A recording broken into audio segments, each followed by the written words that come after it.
दोस्तों, क्या आप जानते हैं कि दुनिया के सबसे ताकतवर देश भारत से अब डरने लगे हैं?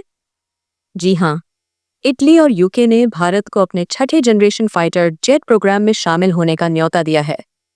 सोचिए, यह वही टेक्नोलॉजी है जिसे दुनिया के गिने चुने देश अपने पास रखना चाहते हैं, लेकिन आज वो खुद भारत को बुला रहे हैं।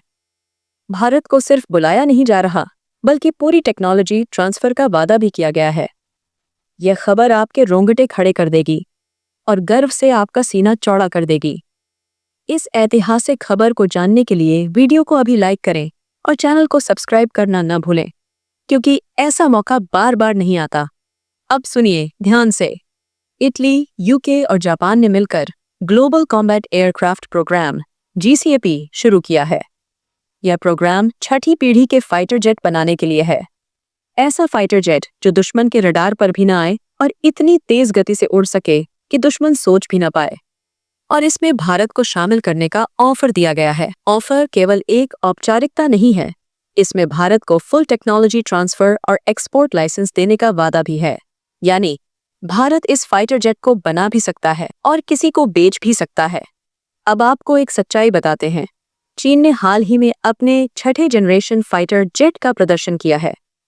यह जेट ऐसा है कि अमेरिका जैसे देश भी हैरान रह गए। और भारत? हमारे पास अभी भी MiG-21 जैसे पुराने जहाज हैं जो 1963 से उड़ रहे हैं। यह जहाज अब पुराने जमाने की धरोहर बन चुके हैं, लेकिन हम अभी भी उन्हें किसी तरह जिंदा रख रहे हैं। क्या यह आपको गुस्सा नहीं दिलाता? भारत की HAL और DRDO जैसे संस्थान तेजस और MCA जैसे प्रोजेक्ट्स पर काम कर रहे हैं, लेकिन इनकी प्रगति इतनी धीमी है कि दुश्मन देश इसका मजाक बना रहे हैं। और अमेरिका? उसने हमें फाइटर जेट इंजन देने का वादा तो किया, लेकिन हर बार नए नए बहाने बनाकर हमारे रास्ते में अड़चने डाल रहा है। अब सोचिए, अगर भारत इस प्रोजेक्ट में शामिल हो जाता है तो क्या होगा? भारत को न सिर्फ छठी जनरेशन फाइटर जेट बनाने का मौका मिलेगा, बल्कि चीन और अमेरिका जैसे देशों को करारा जवाब भी मिलेगा। और यह सिर्फ फाइटर जेट तक सीमित नहीं रहेगा।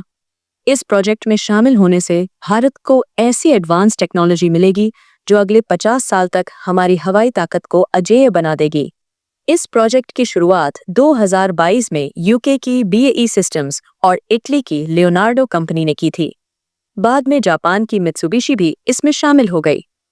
इन देशों ने मिलकर यह तय किया कि वे दुनिया का सबसे एडवांस फाइटर जेट बनाएंगे। लेकिन इसे बनाने की लागत बहुत ज्यादा है और इसी कारण इन्होंने भारत को भी शामिल करने का न्योता दिया है। अब सवाल ये है कि भारत को इसमें शामिल होना चाहिए या नहीं? जवाब है बिल्कुल हाँ। अगर भारत यह मौका छोड़ता है तो यह हमारी सबसे बड़ी गलती होगी, क्योंकि अगर हम इस प्रोजेक्ट में शामिल होते हैं तो भारत को टेक्नोलॉजी ट्रांसफर मिलेगा, MCA और तेजस जैसे प्रोजेक्ट्स को बूस्ट मिलेगा। भारत दुनिया की सबसे एडवांस एयरफोर्स बनाने की रेस में सबसे आगे होगा। और सबसे बड़ी बात, भारत चीन और अमेरिका जैसे देशों को दिखा देगा कि अब हम किसी पर निर्भर नहीं हैं।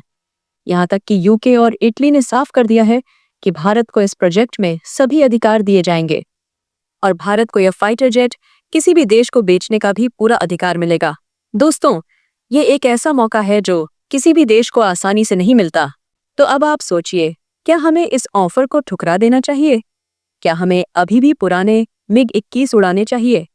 या हमें छठी जनरेशन फाइटर जेट बनाकर दुनिया को दिखाना चाहिए कि भारत अब किसी से कम नहीं,